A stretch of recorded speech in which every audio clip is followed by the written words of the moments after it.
कार्याध्यक्ष जाधव साहेब आहेत आपल्यासोबत. जाधव साहेब, काय सांगताल की तुम्ही सांगितलं की बंजारा समाजाचे अनेक प्रश्न आहेत, विखुरलेला समाज आहे, अगदी उदरनिर्वाहासाठी बाहेर जिल्ह्यात राज्यात त्यांना जावं लागतं.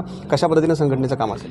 राष्ट्रीय बंजारा महासंघ ही संघटना आम्ही याच्यासाठी स्थापन केलेली आहे की जे ऊसतोड कामगार असतील, नाका कामगार असतील, जे ह्या गावाहून त्या गावात परावर्तित होत असतील किंवा भटकंती करून आपले उदरनिर्वाह भरत असतील, ह्या समाजासाठी आम्हाला पर्यायाने शासन दरबारी त्याचे प्रश्न हे आम्हाला उचलून समाजाला न्याय हक्क कशा प्रकारे आम्हाला अबाधित करता येईल याच्यासाठी आम्ही ध्येय धोरणं ठरवली आणि समाजाचे आमची या संघटनेचे उद्दिष्ट आणि संघटनेची आम्ही घटनाच तशी तयार केलेली आहे. आम्ही कोणत्याही सरकारच्या दबावाखाली ही संघटना काम करणार आहे. हो, आम्ही सरकारला 100% जर सरकार जर आमच्या मागण्या मान्य करत असतील तर आम्ही सरकारच्या सोबत 100% राहू.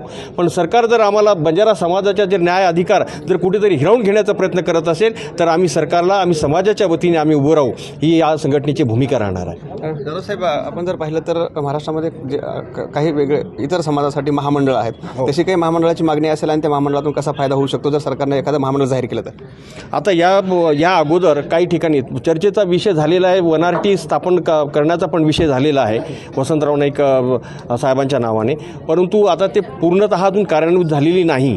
ही जी संघटना आहे केवळ बंजारासाठीच नव्हे, भटक्या, विमुक्त, वंचित, जे अघटित लोक त्या महाराष्ट्रामध्ये जे प्रत्येक याच्यापासून वंचित आहेत, शासनाच्या ध्येय धोरणापासून वंचित आहेत, यांनाही कुठेतरी न्याय मिळावा यासाठी ही संघटना आपण कार्यान्वित करणार आहोत. आणि त्या महामंडळाच्या माध्यमातून बंजारा समाजाला जास्तीत जास्त मुबलक असा फायदा मिळावा. मग ते शैक्षणिक असेल, सांस्कृतिक असेल, वेगवेगळ्या समाजाच्या उन्नतीसाठी असेल.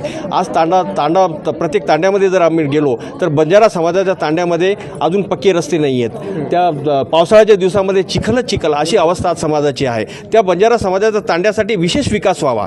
आम्ही ही मागणी या संघटनेमार्फत करणार आहोत की फक्त श्री संत सेवालाल महाराज तांडा समृद्धी योजनेच्या माध्यमातून 10 लाख रुपये, 20 लाख रुपये एका गावाला देऊन हे तांड्याचा उद्धार होणार नाही. तर यासाठी बंजारा समाजाचा एक प्रत्येक तांडा हा मॉडेल स्वरूपामध्ये शासनाने पुढे आणावा आणि ते मॉडेल, एक बंजारा समाजाचा एक मॉडेल तांडा जर तयार झाला ते एका वर्षाला कमीत कमी 100 तांडे बनवावेत. म्हणजे या 2, 4, 5 वर्षामध्ये संपूर्ण महाराष्ट्राचे बंजारा समाजाचे तांडे हे मॉडेल होतील. आजही बंजारा समाजाची एक दयनीय अवस्था आहे की बंजारा समाजाच्या तांड्यांना आजही महसूल दर्जा नाहीत, बऱ्याच तांड्यांना महसूल दर्जा नाही. त्यामुळे शासनाचा जो येणारा निधी आहे, शासनाच्या योजना आहेत, ते बंजारा समाजाच्या तांड्यापर्यंत पोहोचत नाही. त्यामुळे त्यांना मुबलक आरोग्य व्यवस्था मिळत नाही, त्यांना रस्ते मिळत नाही, त्यांना पाणी शुद्ध मिळत नाही. आजही गढूळ पाणी अनेक तांड्यांना प्यायची परिस्थिती निर्माण झाली.